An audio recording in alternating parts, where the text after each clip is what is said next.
ભોળાનાથ આશુતોષ કહેવાય છે, કારણ કે તેઓ ભક્તોના નાનામાં નાના ભાવથી પણ પ્રસન્ન થઈ જાય છે.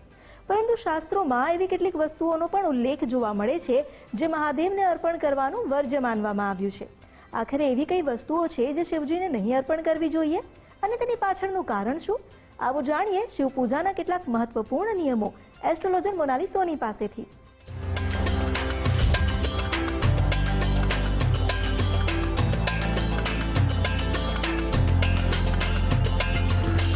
નમસ્કાર, આધ્યાત્મિક મહાશક્તિમાં હું મોનાલી સોની આપ સૌનું સ્વાગત કરું છું. આજે આપણે વાત કરી રહ્યા છીએ કે શિવજીને શું અર્પણ ન કરવું. આમ તો શિવજી જે છે તે ભોળાનાથ છે. આપણે તેમને કંઈ પણ પ્રેમથી અર્પણ કરીએ છીએ તેનો તે સ્વીકાર કરે છે, આપણને આશીર્વાદ પણ આપે છે, દરેક પ્રકારના ભય અને કષ્ટમાંથી આ વ્યક્તિને મુક્ત કરે છે. માટે એવું કહેવાય છે કે જે દુનિયામાં સૌથી ભોળા છે અને જેમની ભક્તિ કરવી ખૂબ જ સરળ છે તે સ્વયંભૂ શિવજી છે. માટે એવું પણ કહેવાય છે કે કણ કણમાં શિવ છે. એટલે કે શિવજીને તમે પ્રેમથી, શ્રદ્ધાથી જે પણ અર્પણ કરો છો, શિવજી જે ભોળાનાથ છે પ્રેમ ભાવથી તમારી ભક્તિને તે સ્વીકાર કરી લે છે. તેમના માટે દરેક બાળક જે છે તેને તેઓ પ્રેમથી અને ભાવથી જોતા હોય છે. ખૂબ જ ઝડપથી એવું કહી શકાય કે શિવજી પ્રસન્ન થઈ જાય છે. પરંતુ કેટલીક એવી વસ્તુઓ જે છે જેને શાસ્ત્રોમાં પણ નિષેધ માનવામાં આવી છે. એ વસ્તુઓનો તમારે કોઈ પણ દિવસ શિવજીને તમારે તે અર્પણ ન કરવી જોઈએ. તેનાથી શિવજી ગુસ્સે પણ થઈ જતા હોય છે, અથવા તો એવું કહી શકાય કે શિવજીને તે વસ્તુઓ પ્રિય નથી. માટે શિવજીને શાસ્ત્રયુક્ત પણ કેટલીક વસ્તુઓ એવું કહેવામાં આવે છે કે તે નિષેધ છે, જે વસ્તુઓનો તમારે કદી પણ શિવજીને તમારી પૂજા ભક્તિમાં તેનો ઉપયોગ ન કરવો જોઈએ, શિવજીને અર્પણ ન કરવી જોઈએ. તો એવી વસ્તુઓ કઈ કઈ છે? આમ તો આપણે સૌ કોઈ જાણીએ છીએ કે જે શિવજી જે છે તેમને દૂધ વધારે પ્રિય છે, તેમને ધતુરો છે, ભાંગ જે છે, બિલ્વપત્ર છે વગેરે શિવજીને ખૂબ જ પ્રિય છે. આપણે સૌ કોઈ જાણીએ છીએ કે સમુદ્ર મંથન વખતે જે હળાહળ વિષ જે છે તે શિવજીએ ધારણ કર્યું હતું અને તે વિષ, તે ઝેરના પ્રતાપથી પૂરું શરીર જે છે તે શિવજીનું કાળું પડવા લાગ્યું હતું અને તેમાં તેમને બળતરા થવા લાગી હતી. ત્યારે આપણા અશ્વિની કુમારો દ્વારા શિવજીને ધતુરો, ભાંગ, દૂધ, ઘી વગેરે તેમને અર્પણ કરવામાં આવ્યા હતા, જેથી તેમનું વિષ જે છે તે નિષેધ થઈ જાય અને તેમના શરીરમાં ઠંડક અર્પણ થાય. માટે પહેલેથી જ આપણે બધા શિવજીને ભાંગ, ધતુરો અને દૂધ અર્પણ કરીએ છીએ. પરંતુ શાસ્ત્રોયુક્ત જ્યારે નિષેધ ગણવામાં આવતી વસ્તુઓ છે તેના ઉપર આપણે નજર કરીએ તો સર્વપ્રથમ છે નાળિયેરનું પાણી. શિવજીને કદી પણ એવું કહેવામાં આવે છે કે નાળિયેરનું પાણી શિવજીને અર્પણ કરવામાં નથી આવતું, કારણ કે શિવજી જે છે તે કોઈ પણ પ્રકારની બલિ કે કોઈ પણ પ્રકારનો ભોગ અર્પણ નથી કરતા. તેઓ શુદ્ધ અને સાત્વિક મને અને પૂરી શ્રદ્ધાથી માની જાય તેવા દેવ છે. માટે શિવજીને તમે પ્રેમથી જે પણ અર્પણ કરો, શિવજી તેનો સ્વીકાર કરી લે છે. ત્યારબાદ આપણે પુષ્પની વાત કરીએ તો શિવજીને એવું કહી શકાય કે આંકડાનું અને કાનેરનું પુષ્પ, કમળનું પુષ્પ શિવજીને અર્પણ કરીએ તો શિવજી ખૂબ જ ઝડપથી પ્રસન્ન થઈ જાય છે. પરંતુ સાથે સાથે એવું કહી શકાય કે કેતકી અને કેવડાના પુષ્પ શિવજીને પ્રિય નથી. ભૂલથી પણ તમારે ક્યારે પણ કેતકીના કે કેવડાના પુષ્પ શિવજીને અર્પણ ન કરવા જોઈએ, કારણ કે એવું કહેવામાં આવે છે કે પૌરાણિક શાસ્ત્રો અનુસાર જ્યારે બ્રહ્માજી છે તેમના દ્વારા કેતકી જે છે તે કેતકીના પુષ્પ દ્વારા શિવજીને કેટલુંક ગેરવર્તન કરવામાં આવ્યું હતું, તેમના માટે કેટલુંક અશુભ બોલવામાં આવ્યું હતું અને ત્યારથી કેતકીના જે ફૂલ છે, કેતકીના જે પુષ્પ છે તેને શ્રાપ આપવામાં આવ્યો છે અને માટે તે કદી પણ શિવજીને અર્પણ કરવામાં નથી આવતા.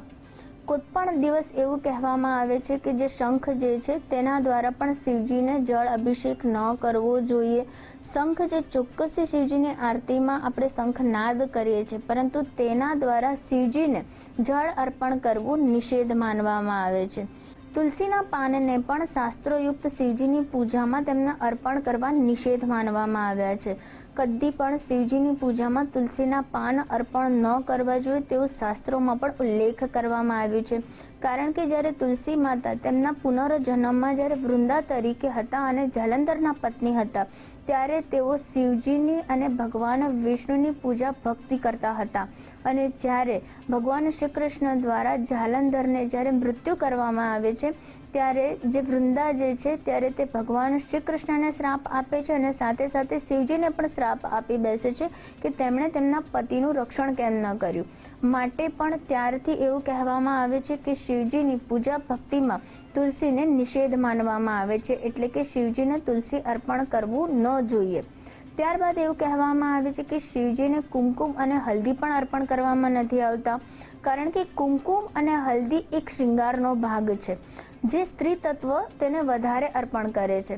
માટે આપણી દેવી દેવતાઓમાં વિશેષ રીતે દેવી જે છે તેમની પૂજા ભક્તિમાં આપણે તેમને કુમકુમ અને સિંદૂર અર્પણ કરીએ છીએ, પરંતુ જે શિવ છે તે પુરુષ તત્વ છે, માટે વિશેષ રીતે શિવજીને હલ્દી અને કુમકુમ અર્પણ કરવામાં નથી આવતા. પરંતુ જ્યારે શિવરાત્રિ સમયે શિવજીને જ્યારે શૃંગાર કરવામાં આવે છે ત્યારે માત્ર શિવરાત્રિ વખતે જ શિવજીનો હળદરથી અભિષેક કરવામાં આવે છે, હળદરથી તેમનો શૃંગાર કરવામાં આવે છે. બાકી તમારે શિવજીની પૂજા ભક્તિમાં હળદરનો વિશેષ રીતે ઉપયોગ ન કરવાનું પણ શાસ્ત્રોમાં વર્ણન કરવામાં આવ્યું છે. તો આ રીતે આપણે એવું કહેવામાં આવે છે કે આપણા શાસ્ત્રોમાં પણ શિવજીની પૂજા કરતી વખતે કેટલાક નીતિ અને નિયમોનું પાલન કરવાનું પણ શાસ્ત્રોમાં વર્ણન કરવામાં આવ્યું છે. વિશેષ રીતે શિવજીને કુમકુમ, હલ્દી, તૂટેલા ચોખા, શંખ કે પછી નાળિયેરના પાણીથી અભિષેક ન કરવાનું શાસ્ત્રોમાં વર્ણન કરવામાં આવ્યું છે.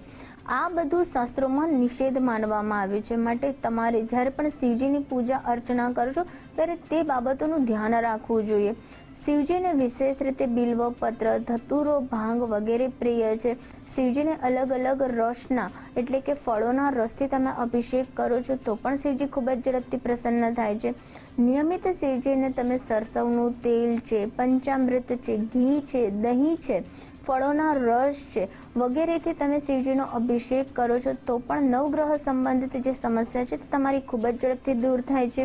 શિવજીનો વિશેષ આશીર્વાદ તમને પ્રાપ્ત થાય છે અને ઉત્તમ ફળ તમને શિવજી પ્રાપ્ત કરાવે છે.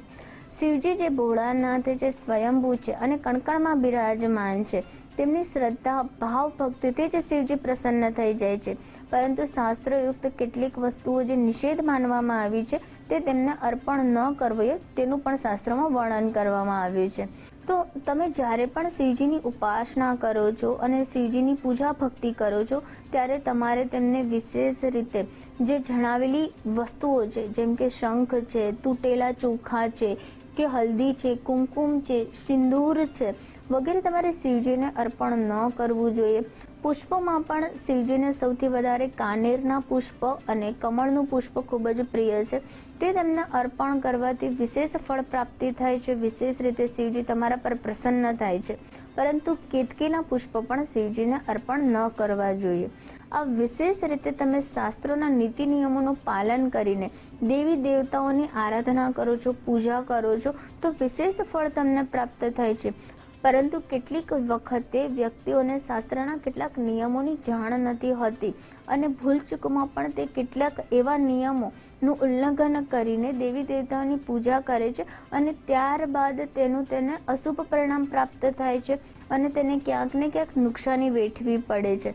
માટે જો શાસ્ત્રોયુક્ત નિયમોની જાણ રાખીને અથવા તો તમે યોગ્ય બ્રાહ્મણોની સલાહ લઈને પણ તમે તમારી પૂજા વિધિ કરો છો તો ચોક્કસથી તમને તેનું ખૂબ જ શુભ પરિણામ મળે છે.